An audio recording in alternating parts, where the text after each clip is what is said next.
તમે પાટીદાર છો, તમારો તો મુખ્યમંત્રી છે, બરાબર?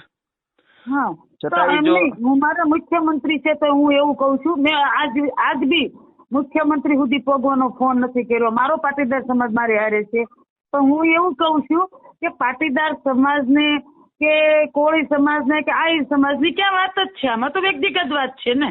પણ એ લોકો સામાજિક મુદ્દો બનાવે છે, એ સમાજ ભેગો કરે છે ને હીરાભાઈ ને પેલા ઓલા મોટા ભાઈ કોણ પરસોત્તમભાઈ ને એ બધા રાજનીતિ કરે છે સમાજના નામે, ચૂંટણી આવે છે એટલે. હીરાભાઈ સોલંકીને હું પણ એવું કહેવા માંગુ છું ને, હું તો પટેલ પાટીદારની દીકરી છું, મને પણ ન્યાય આપો. પણ નો આપે. આ વાતમાં પાટીદારમાં ક્યાંય નહીં જાય. અને હમણાં ક્યાંક કોળીનું મર્ડર થઈ ગયું, અહીંયા મારવાવાળા અને મરનાર બંને કોળી હતા, અહીંયા પણ નથી ગયા, કેમ કે અહીંયા રાજનીતિનો રોટલો નથી છેકાતો. અહીંયા રાજનીતિમાં વાડા કરવા માટે. તો એ વાત તો ખોટી જ છે. હું તો એવું જ કઉ છું, હું બી પટેલ પાટીદારની દીકરી છું, તો હું એવું કઉ છું તમને કે આ વિડીયામાં આપણે વાયરલ કરો વિડીયો. હું તો એવું કઉ છું કે આ પહેલા તો એની એક ઈ છે કે પહેલા તો એ સરપંચ તો છે નહીં બગદાણાના. નથી. એ સરપંચ નથી, ત્યાંથી જ તમે ચાલુ કરો ને. જે ગુનો કરે છે એને તમે પહેલા કેમ આપણે એને કહેવાથી, એના સમાજના કહેવાથી, હીરાભાઈના કહેવાથી પેલા પોલીસ અધિકારીઓને આવું તેવું બોલે છે, આનું આવું તેવું બોલે છે, તો હું કોને બોલે છે?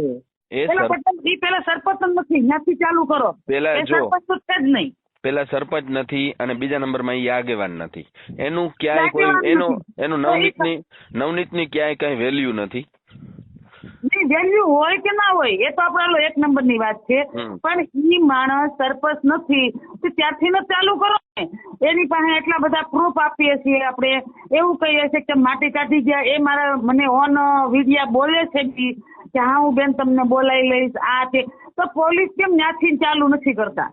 ખોટો છે. એની પાછળ રાજકારણના લોકો છે, એટલે નવનીતને વિરુદ્ધ તપાસ થતી નથી. નકર એટલું મોટું કોઈ દીકરી ઉપર અત્યાચાર કર્યો હોય તો બહુ ખોટું વસ્તુ બને છે. ખરેખર ન્યાય અપાવવો જોઈએ. આની પાછળ ગંદી રાજનીતિ ચાલે છે બેન. હા, એમ